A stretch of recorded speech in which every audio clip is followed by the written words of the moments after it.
are going to talk to Dani Filth because there is a new album soon from Cradle of Filth. So the name of the album is The Screaming of the Valkyries. How are you, Dani? I'm good, thank you. Yeah. Perfect. Yeah. We had an advance in the video for Malignant Perfection. Please tell me about the script, the makeup, and the inspiration behind the video. Well, it was a collaboration with two very well-known people that we work with called Missy Munster, who designed the costumes and did the prosthetics and the creatures and what have you, and supervised all that, and the director Vicente Cordello.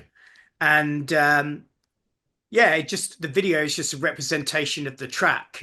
It's a story. I mean, I'm not going to explain it. I'll let people watch it because the whole point of the video is kind of self-explanatory, really. So, but yeah, it was intentionally done for the first single, and it has that whole vibe of Halloween that the song portrays.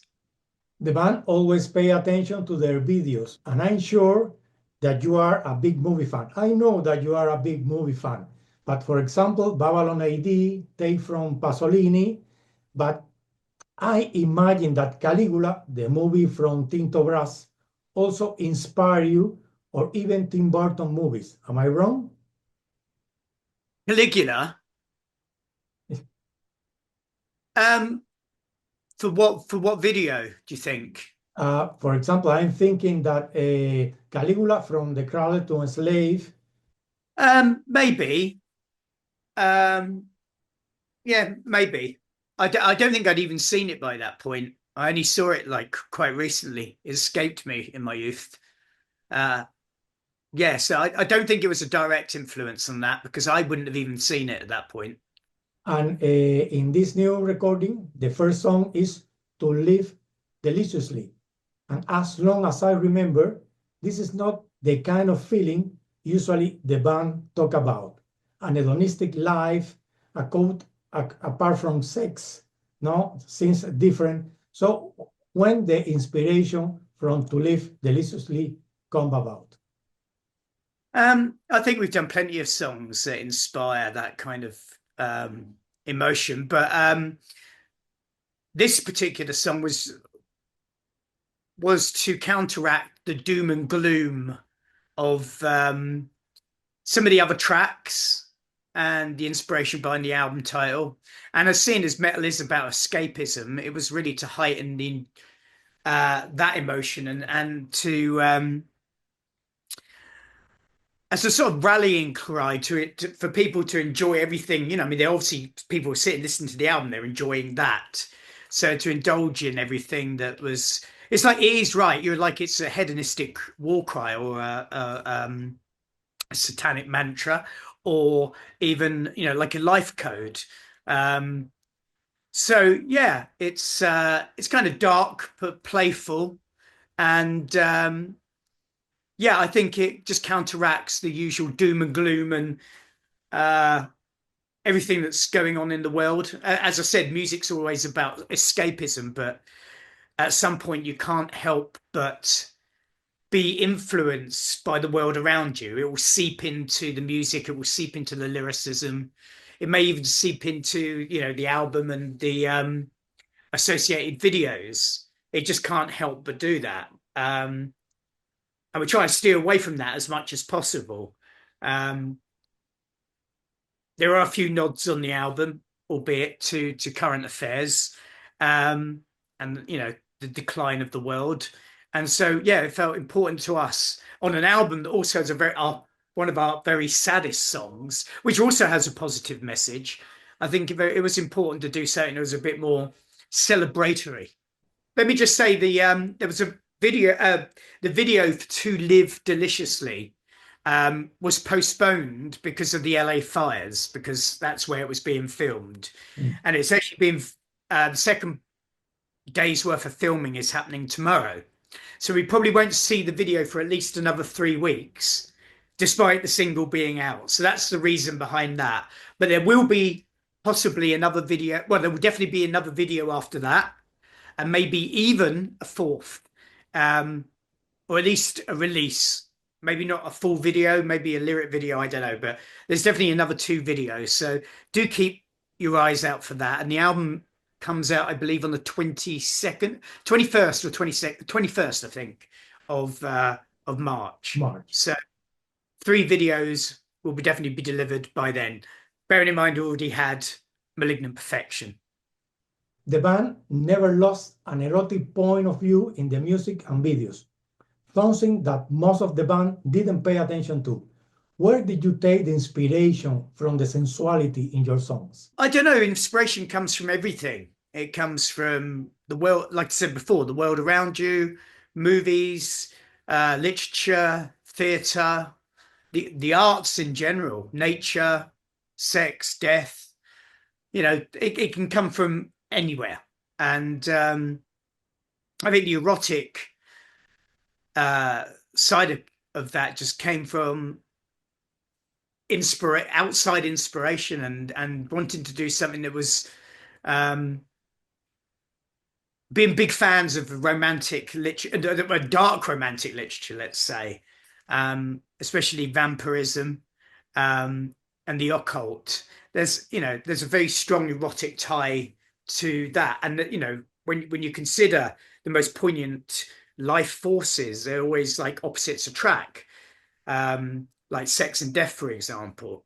So I think both of them, sex and death, these 2 polar opposites, which are closer than you think, or love and death, or whatever you want, both, entry point into life, exit point out of life, whatever, have a very significant role to play in the arts and the darker arts, and therefore in this kind of music. But there was no specific, this is where it came from. Again, it's inspiration is everywhere. Now that you mentioned this, all this universe you have created, alone taking account the history, the literature, the movies, are also coming mostly from your inner wishes and desires? I'm not sure. It's a strange question. It's lyricism. I'm writing. I'm expressing my feelings, beliefs, music that suits the songs. Yeah, of course, it's going to be something that I pertain to because it's coming from my head. Yes, but I ask you because sometimes when the writer writes, part of his person is in the writing. Well, yeah, I mean that's true. That is exactly what it is. Yeah. Yes. And tell me, when was the moment on your life when you were caught by literature? And is there a book that marked your life? There's not a particular book, no. But I would say that when I was at school, I was just very much into English literature, and that's pretty. I know it sounds boring, and that's just the way I just grew into that.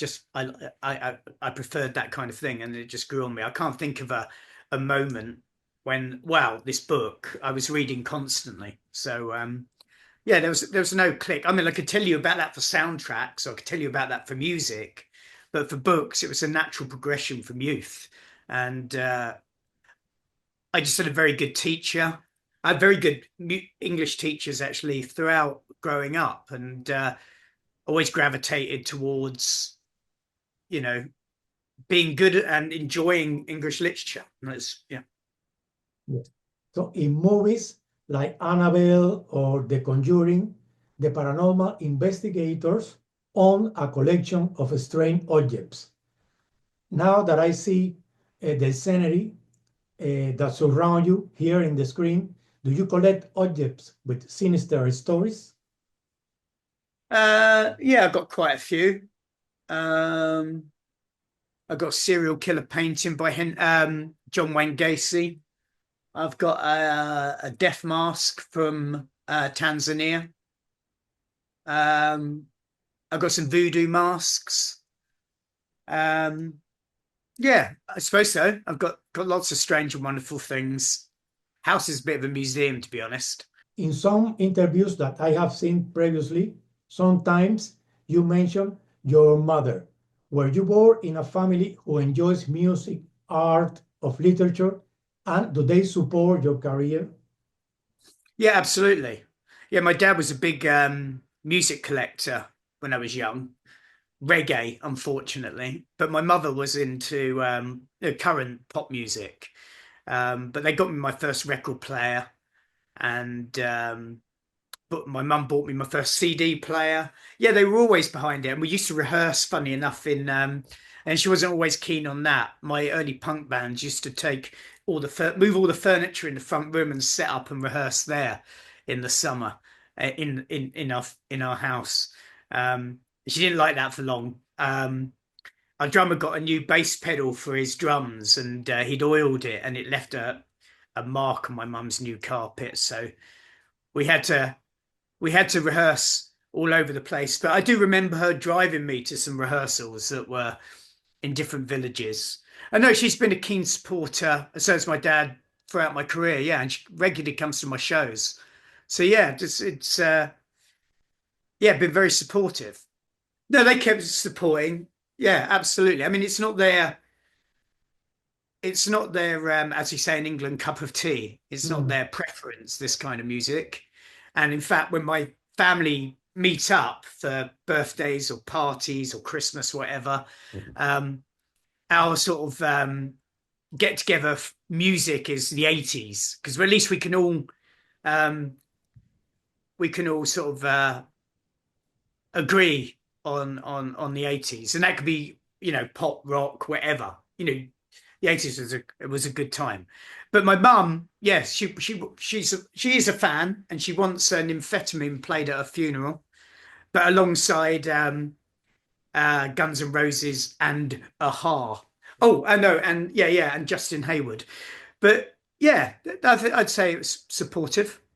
The band say goodbye to the theatrical stage shows, uh, like in the 90s, because I remember that the band have theatrical shows, and why the band left this apart. Are you more focused in the music? I don't think we left the theatrical shows. In fact, the last tour we were taking uh, quite a stage show around with us. It's just some of the clubs we can't put it all in, especially in Spain.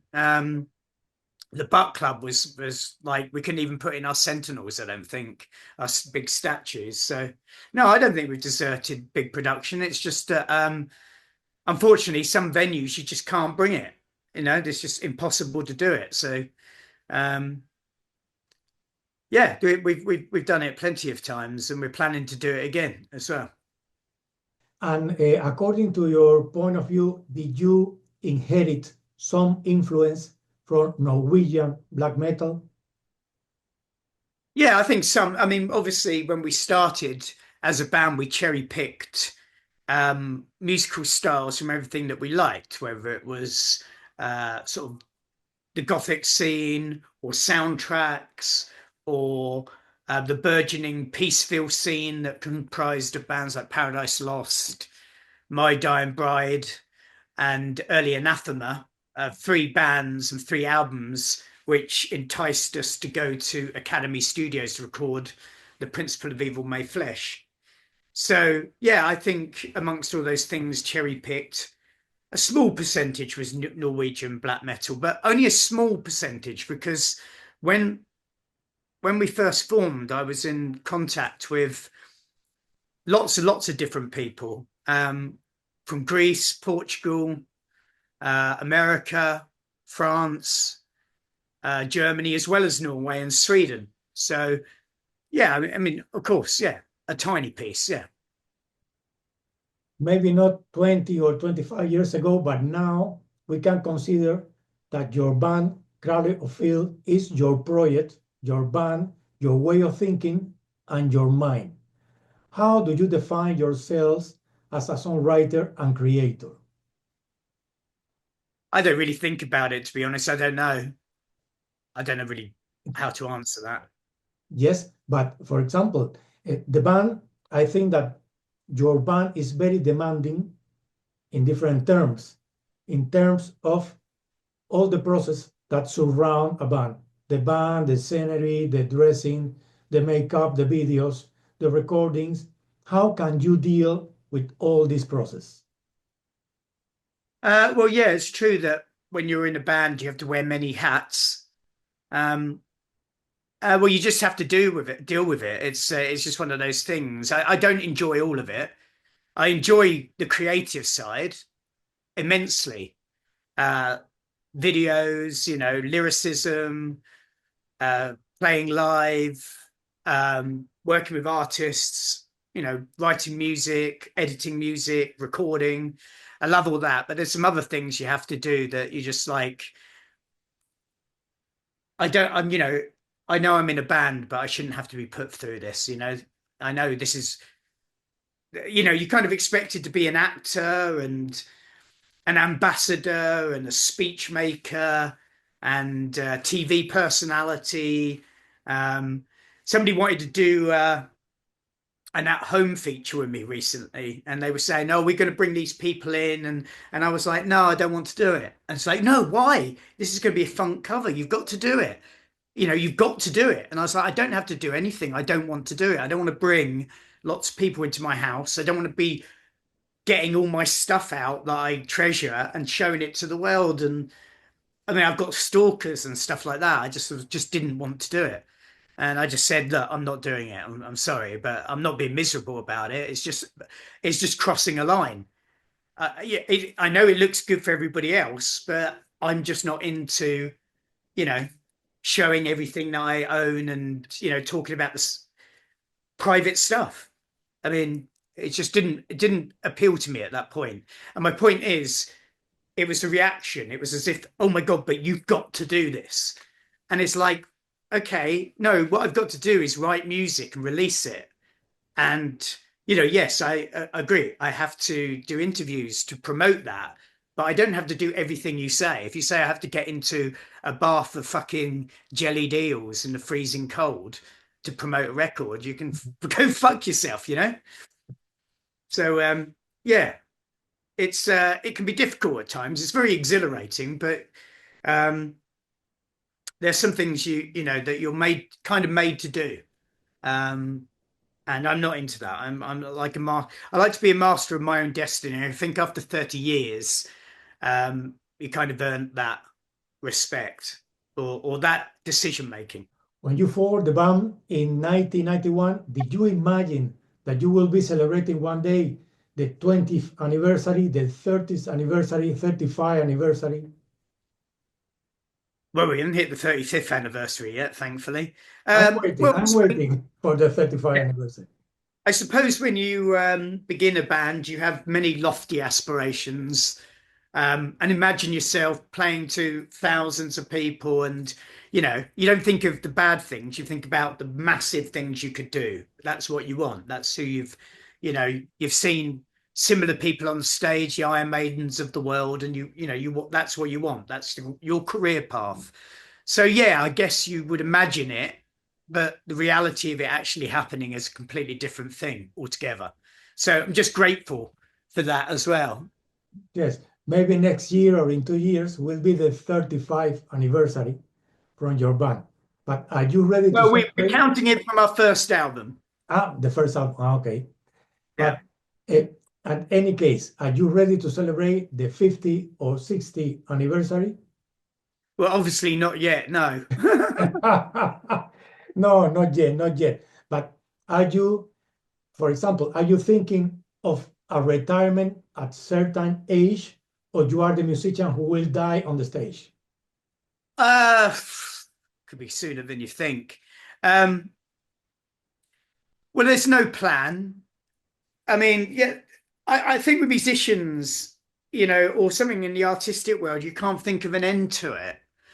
Because you can't switch it off. You always have this desire for it. Yeah, it's like switching off a sex drive or switching off an interest or switching off the love of music or something, the thought of just sitting and not doing anything fills me with dread. But I realise there'll be a time when it becomes a little bit, and it has done for many musicians, the time where you say, look, you know, maybe one more show, one more tour, but it's getting a bit ridiculous now when you're like on stage and you're in your 80s. As long as I can do a fair example, I can't imagine doing the very high pitched, you know, screams in when I'm 80, but I can imagine maybe doing something slightly different. Mm. And if it gets to the point where I can't give what I can to Cradle of Filth anymore, then I'll stop Cradle and do some stuff. And as a solo artist or something, you know, if I'm not doing justice to the legacy of this band. But I can't see an end to it because we've been touring a lot recently, playing a lot of shows, and obviously a lot more to come with the release of a new record. So I can't see toning all this down anytime soon. And from what I gather, we've been playing pretty well of late. So I think there's a good few years left in the tank, as it were. Yeah. Perfect. As you can see, I'm older than you. So I don't want to see your retirement. So let's see what Cool. happens. Yes, some recordings and songs have been in the list of the most important. For example, Dust and Her Embrace, the video of Queen of Winter Throne, and Quebran magazine, the other magazines. And my question is, are all these recognition really important for you? What recognition, sorry? The recognition, for example, Dust and Her Embrace is on the top 10 black metal albums of the last 20 years by Metal Hammer. Yeah, but it's all about interpretation, isn't it? I mean, you know, back in the day, album, you know, Principle of Evil Made Flesh didn't sell very well for at least 2 years. And then nowadays it's regarded as a classic, and everybody says, oh yeah, I loved it the moment it came out.